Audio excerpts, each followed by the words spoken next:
What's going on, everybody? Welcome to the first ever episode of Chicago Bulls Breeze with your boy, Philip Charles VanDerHeyden IV, a.k.a. Philly the Fourth. I'm here with you guys for the first time ever, and let me tell you, I'm extremely excited. But first, let's start off with this intro video.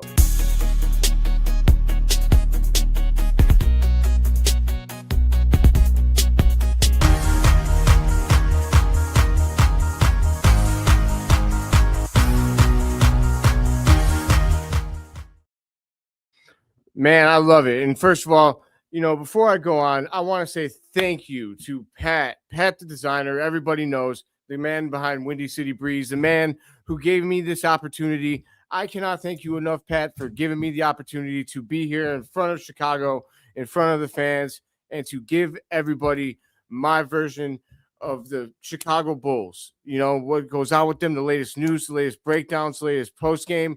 And listen, I'm giving you guys a lot of energy on a night when the Bulls, I'm just going to put it plainly, they sucked ass. With that being said, there was one bright spot. There was one bright spot, and that is why I have these glasses on. And that bright spot, his name is Buzelis. I'd love to know what you guys thought. This is my first live post-game video, so I want to interact with the fans. I want to know what you guys think, but I'll give you guys my breakdown of what happened. Listen, behind Ayo Dosunmu and Nikola Vucevic and Matas Buzelis, the Bulls fought a little bit in the first half, but they fell behind, taking ugly shots. And as we know, the Bulls cannot rebound the damn ball when they don't have their bigs in the game. That's why everybody is so big on this double big lineup, even though you, me, and everybody else know that that is a traditional lineup. With that being said, the Bulls, without the traditional lineup or the double big lineup or whatever you want to call it, the Bulls, they haven't been able to rebound the ball. And that reared its ugly head tonight as the Boston Celtics dominated us on the boards, absolutely dominated us. And, I don't know what the Bulls can do to fix that while Jalen Smith and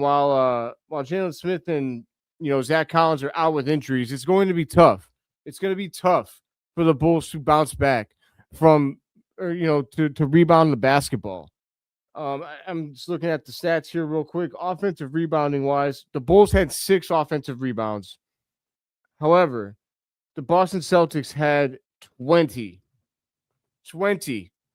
I don't know about you guys, but anytime the opposing team out rebounds the Bulls on the offensive glass alone by 14, it's going to be a tough night for the Chicago Bulls, So as we know, the Bulls need every advantage they can get right now.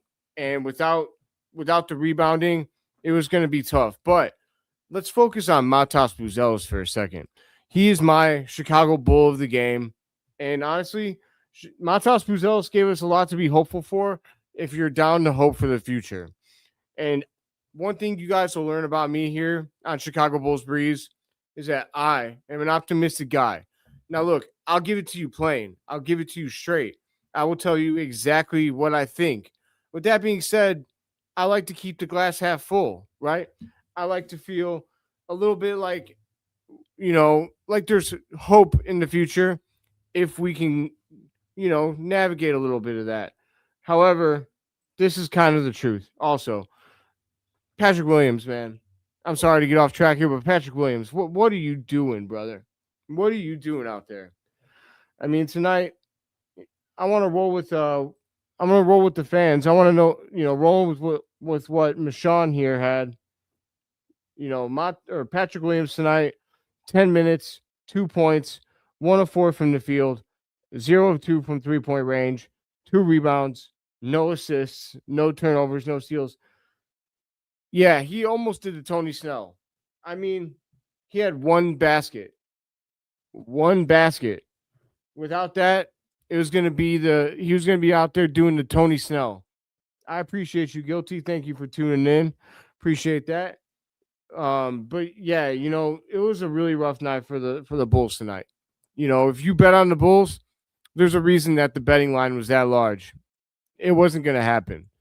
I'm not gonna lie to y'all. I actually put $3 down on them back when the Bulls were down late in the fourth. I thought, what can hurt? $3 was gonna win me $75 when the Bulls were only down by 11 in with like 5 minutes to go in the fourth quarter. That right there tells you what Vegas thinks of the Bulls and how much of a disadvantage we have being down that late with all of our injuries and with the way our team is constructed. All right, so honestly, this is a bad. It sucks that I'm bringing you guys my first show on Chicago Bulls Breeze after a loss like this because it's hard to be excited.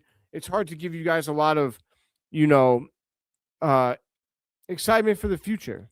You know, however, that being said, I want to quickly, since there's not a lot to talk about game wise, I do want to talk a little bit about myself to anybody that might not know who I am. My name is Philip Charles VanDerHeyden IV. On this show, we are going to go by Philly the Fourth.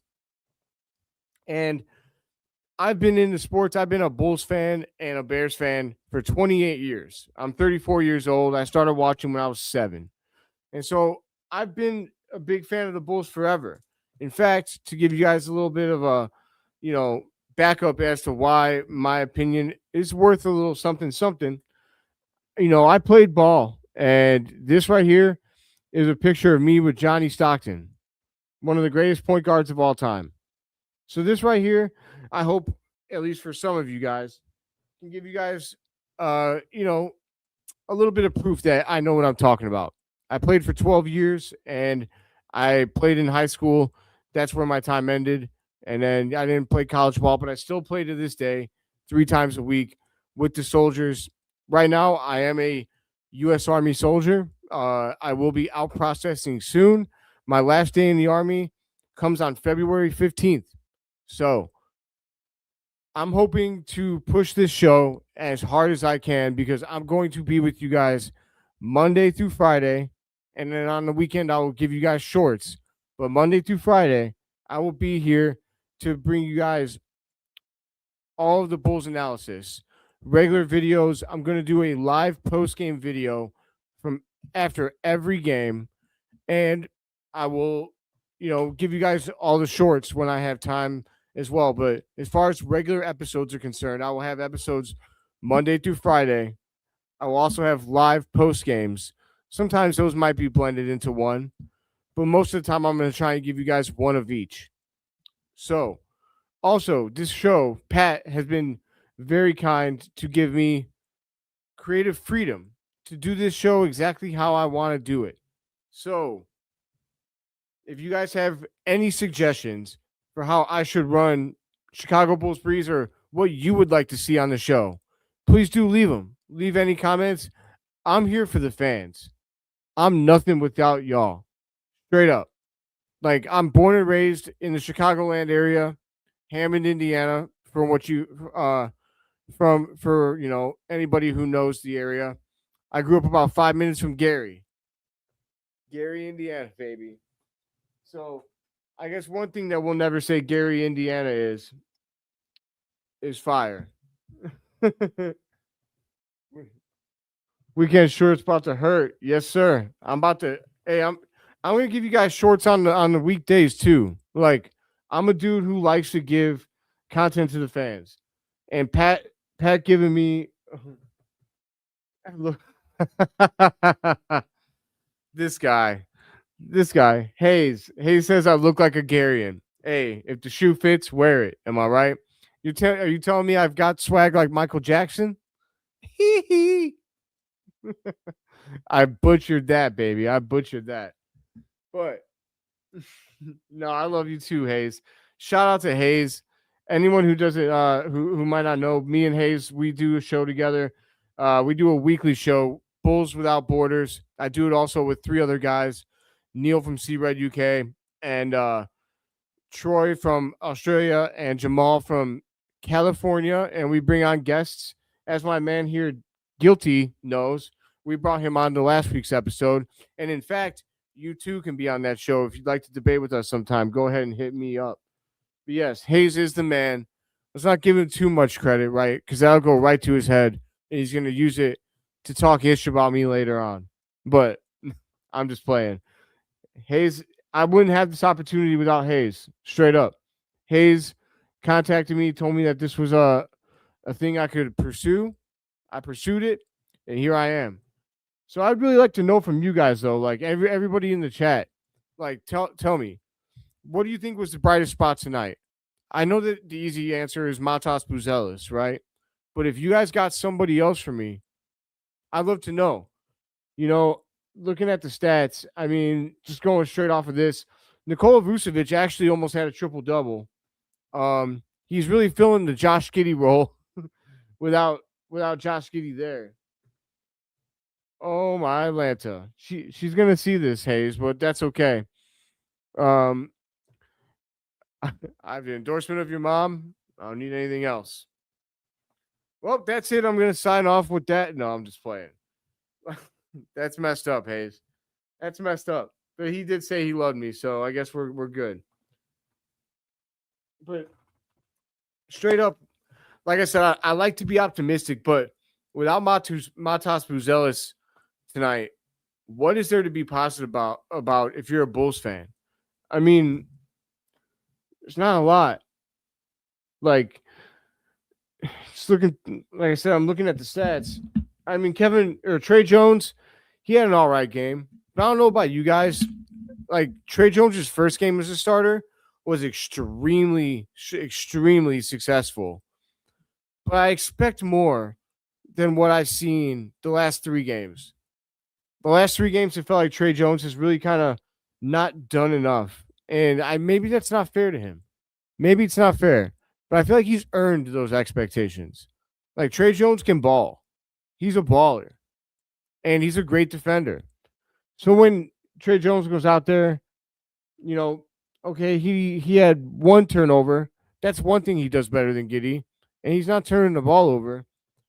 But when you have 10 points and only 4 assists as our starting point guard in 23 minutes, I don't think that's getting the job done. I think you want Trey Jones to have at least 7 assists on the game before you feel like Trey Jones held up his end of the bargain. Guilty. This game was so ass. It made me turn it off and go read books while All right. I appreciate it, Guilty. Which one do you keep? Kobe or Io? All right, now we're getting into it. I'd love to know what you guys think, but I'll give you my reasons for why I'm keeping Io Dosunmu. Io Dosunmu is a Swiss Army knife to take a page out of my boy Trolls, or sorry, my Trolls, a page out of my boy Troy, his explanation of how he sees Io. Swiss Army knife. He could do anything that you need him to do. You want him to run the offense? Good. You want him to be the shooting guard? Bet. You want him to be the small forward and guard wings? He's there for it. Io Dosunmu can line up at 3 different positions and perfectly give you what those positions need. Kobe White is a strict shooting guard. The fact that he came into the league as a point guard is actually kind of funny to look back at now because Kobe White is anything but a real point guard. I guess in the 2025-26 NBA, Kobe White is a point guard. But I like my point guard to be setting up the offense. I like my point guard to be serving it up, getting the rest of the team their shots at their spots. If you're not doing that as the point guard, I think that makes it an unnecessary struggle. Now, some guys can shoot 20, 30 shots a game and still be the legitimate point guard, but they're few and far between. The Shai Gilgeous-Alexanders of the world, and even he's a little bit borderline, right? But he's the MVP, so I'm going to give him the credit. He can do that. He can serve as your point guard and your main scorer. But otherwise, you want your point guard to really be setting up the rest of the team, in my opinion. And that's why I love what Josh Giddey does so much. What does Kobe White do in comparison to Josh Giddey? I've seen people say if you're in a trade Kobe White before Josh Giddey. Why? Why? I actually really need to know. I appreciate you. Hey, Pat. You're the man, Pat. Hey, I'm here for the family. Family's here for me. I'm excited. I'm excited. You know, what I'm not as excited about is what Kobe White is bringing to the Bulls to tie it all in. Kobe White can score, but even that this year feels a little bit compromised. I know that he's kind of working his way back into game shape, right? I get that. Totally get that. But with that being said, you know, he's not giving us enough. Tonight, he didn't play. He was supposed to be back. He was supposed to be back. He didn't play tonight. But I just feel like Kobe White needs to give us a little bit more when it comes to if we have to decide between him and Ayo Dosunmu. Right now, I've got Ayo. Ayo is going to score a little bit less, but he's going to give you better defense. He's going to give you better distribution, better, better. I guess he helps the offense run smoother. Kobe White is a catch and shoot player, or he's going to like kind of dish it. His assists come from trying to score. And also, Kobe White needs to check himself when it comes to getting up in the air and not knowing what he's going to do with the basketball. That drives me absolutely insane. Straight up. When Kobe White goes up with the ball and then he's looking out, like, dude, you've got a half a second to decide what you're going to do right now. Like, make your move.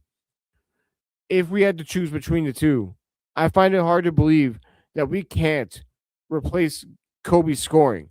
We were 6-1 to start the season without Kobe. Kobe, without looking at it, Kobe's record when he plays this year is not good. But when we play without him, it's pretty good. So I hate to be a hater. I don't want to be hating on Kobe White. I really, really don't. But Ayo Dosunmu brings you more. I think he's more valuable. And the contract isn't going to say that. That's my biggest problem, is that the contract is going to tell you that Kobe White is a star. And I'm not sure if he is. If he's a star, he needs to be more consistent. He needs to be dropping 25 plus points a game every single night. If that's your alpha scorer, if that's your star player. If he's not doing that, then what is he doing? My other point is that we have Matas Buzelis, who tonight showed you that he's going to be ready to take that alpha scoring role sooner rather than later, right? Like, he dropped 26 tonight. He filled it up. No pun intended. Filled it up. I mean, he went, he went 9 of 12 from the field. He went 3 of 4 from downtown, and he had 5 of 6 free throws. 2 turnovers. Whatever with that. He had 26 points. And when you're 9 of 12 from the field, I'm sorry, we should have gotten him the ball even more. How does that man only have 12 shot attempts after that game? I don't understand it.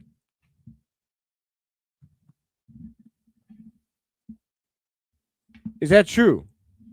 Interesting, Hayes. We're 8-9 with both with and without him. Really? We've lost 9 times without Kobe playing. Why does that not seem? I'm not saying you're wrong.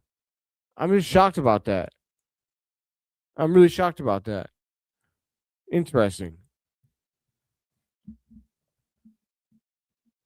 Okay. This makes sense. Well, hey. Yeah, we've done a lot of losing. Same win percentage, not overall number. Okay, bet. then hey, maybe I'm wrong. I'm not infallible. All I'm saying, all I'm saying is that I appreciate Io's total package. Pause. I appreciate Io's total game more than I appreciate Kobe's one-dimensional scoring aspect. But with that being said, if you trade Kobe, you have to get just value for him. I'm not trading him for nothing. I'm not trading him for, one first rounder. I don't think that's enough. I think if you're going to trade Kobe, you have to give him what he's worth. I'm just a little bit scared that if we don't trade him and we re-sign him, that when we go to try and trade him in the future, if we were to do that, it's going to be tough to move, similar to Zach LaVine. But it shouldn't be as hard to move because he shouldn't get a max number. Hey, I did that for the viewer. I didn't do that for me, my friends. I didn't. I just. I know. I know what. Oh my Lanta. Hey, come on, gentlemen. I'm out here. I'm out here trying to save myself from people like Hayes, who's gonna come back and clip that for me later, and he's gonna hold it right over my head. He said not to. Hey, I appreciate everybody got a kick about out of that, man. I appreciate that. Hi, mom. I'm out here just putting my own foot in my mouth. That's all. But what's good? Hey, Vaughn, appreciate you, bro. I actually have a question for you, Vaughn. Since you're the trade master, I see you putting the trade proposals in Bulls HQ. And if you guys are out there, Bulls HQ, the channel Guilty runs, it's dope. You gotta check it out. Gotta check it out. But oh my god. No, no, no. No. I'm not about it. No. No. Come on, man. Oh my god. Stop it, Hayes. I'm gonna this is too much. It's all good. No, I'm just playing. You guys are awesome. I love the conversation. I love the interaction. I love interacting with everybody in the comments. So anybody that's watching me for the first time tonight, I would love it if interact with me, talk to me. I'm gonna be there for you. But I'm gonna say no. Yeah, I know. Yeah, yeah. Hayes is tripping. Okay. Hi, mom. Okay, but all right, I got off track. Vaughn, my question for you is what is a fair trade package for Kobe? What's a fair, trade package for Kobe? Because so anyone that doesn't know, in the Bulls HQ, the Discord that Guilty runs, he has some guys in there that really they contribute a lot, and they're always talking ball, always during the episodes. So if other than hanging out with any of the live streamers, which I know includes two of our great, my boss Pat, as well as Hayes, the man that is hazing me, no pun intended or pun intended. I don't know. I guess it's intended, but I need to know from Vaughn what a fair trade package is for Kobe. I want to know from one of you because honestly, I think that 2 firsts does it for me, unprotected. If you can give me 2 first rounders for Kobe, I could rock with that. And yes, that means I would have accepted the Magic's trade offer, which was broken. Hey, by none other than our fine gentlemen in the chat, Hayes and Pat. They broke over the summer that the Magic were attempted to trade for Kobe, and it was 2 firsts, Jonathan Isaac, and God, that point guard. His name is escaping me. It's not important. He's not a good one. But I would have taken that. That would have been 2 late first rounders in this year's draft. We would have had 3 firsts. We maybe could have moved up to get Kama Maluach. Because in my opinion, the Bulls need a big center. They need a shot blocking, rim running center badly. Without that, man. By the way, Mom, we're just having fun in here. Please understand. We're just having fun. Everybody's having a good time. It's nothing crazy. You know, I don't want to keep you guys too long. It's already been 25 minutes. I really wanted to just come on here and introduce myself. It was tough to come on here after that game against those players. The Celtics they dominated us from start to finish, and that's pretty clear. With that being said, I'm very encouraged by what Matas showed us tonight. He had to be at the top of their scouting report. No Josh Giddey, no Kobe White. You know, who else? I mean, they're looking at Nikola Vucevic and they're looking at Matas Buzelis. That's what the scouting report says. And despite that, Matas came out here and dropped 26 on their head.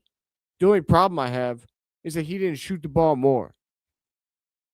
You know, if that was Kobe or Zach LaVine or DeMar DeRozan, they would have shot the ball more. So that's one aspect of Matas's game I would really like to see improve. Would really like to see him get aggressive when he's got it going on. I want to see you miss more than 3 shots, or I want to see you take at least 20 when you're shooting 75% from the field. I mean, that's an incredible number.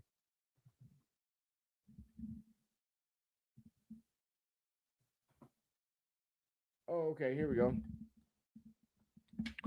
Man, a trade package for Kobe. Me personally, I'd love 2 first-round picks or an unprotected first and a nice young player. I'm honestly afraid with his playing expiring contract, the teams won't do it. Understandable. Very understandable. Appreciate the your understanding, Mom. Appreciate you, Hayes, as always. Almost caught between resigning him and hoping he lives up to the 30 million. And either is a keeper or someone you flip and take the best offer available, even if it's lower than expected. Love Kobe though, so I'm never mad at keeping him on the squad. That is exactly where I'm at. That is exactly where I'm at. I'm okay with keeping Kobe on the squad. I understand his value. With that being said, I also see that he could be the main piece in acquiring us that rim running, shot blocking center that we need so bad. Because I believe in the young talent on this team. Before I sign off, in case there's anybody that doesn't have any or doesn't know where I stand on this Chicago Bulls team, I love this team. If you're an optimistic person and you like the young talent on this team, I am your Huckleberry. I am your muse. Because I will stand up here and I will fight to the death with my words for why Kobe White, Josh Giddey, and Matas Buzelis are worth believing in. I hope Noah Essengay can join those few. I think he will. I believe that Matas, Josh, and Kobe can be a top 4 perennial seed in 3 years, max. With that being said, all of the right things have to happen, and you have to surround them with the right players. I just think that Matas Buzelis is going to be a superstar. I think Josh Giddey is going to be a consistent all-star. He is a top 5 pure point guard. And I might be, you know, what's the word? I might be underrating that. Because when it comes to pure point guards, there's not many more left in the game. And I've been arguing for Josh Giddey on his behalf. As you guys can see, I have his Australian Boomers jersey. I've been arguing for Josh Giddey for a long time. He was worth $30 million a year. We didn't give it to him. It's going to be Kobe that gets that number. So he's got to live up to that for me. With that being said, I believe in Kobe. I believe in Josh. I believe in Matas. And I believe that this show is going to kick ass. Excuse my French. Shout out Noah Essengay. But this show is going to be awesome because I am going to listen directly to you, the fans. And together, we will walk through this rebuild. We will walk through the rise of the Chicago Bulls, and we will walk through and kick the damn door down of the arrival of the Chicago Bulls. Just like the Bears did this year, the Bulls' time is coming. Chicago fans, I believe it. We just need consistency. If we beat the teams we were supposed to beat, we'd be a top 5 seed right now, objectively. So, hey, this is the first episode of many. This is the start of a beautiful relationship. And we are at the start of the return of the Chicago Bulls. That'll do it for tonight's episode of Woo! Routine. That'll do it for this episode of Chicago Bulls Breeze. And as always, my name is Philly the Fourth. Thank you again, Pat, for giving me this opportunity. I will not let you or the fans down because how can I? That's not what we do in Chicago. We persevere and we fight and we win. That is what we do. We might not do it at first, but we win ultimately, always, because that is the Chicago way. And that's the only way that we know. Until next time, my friends, peace out.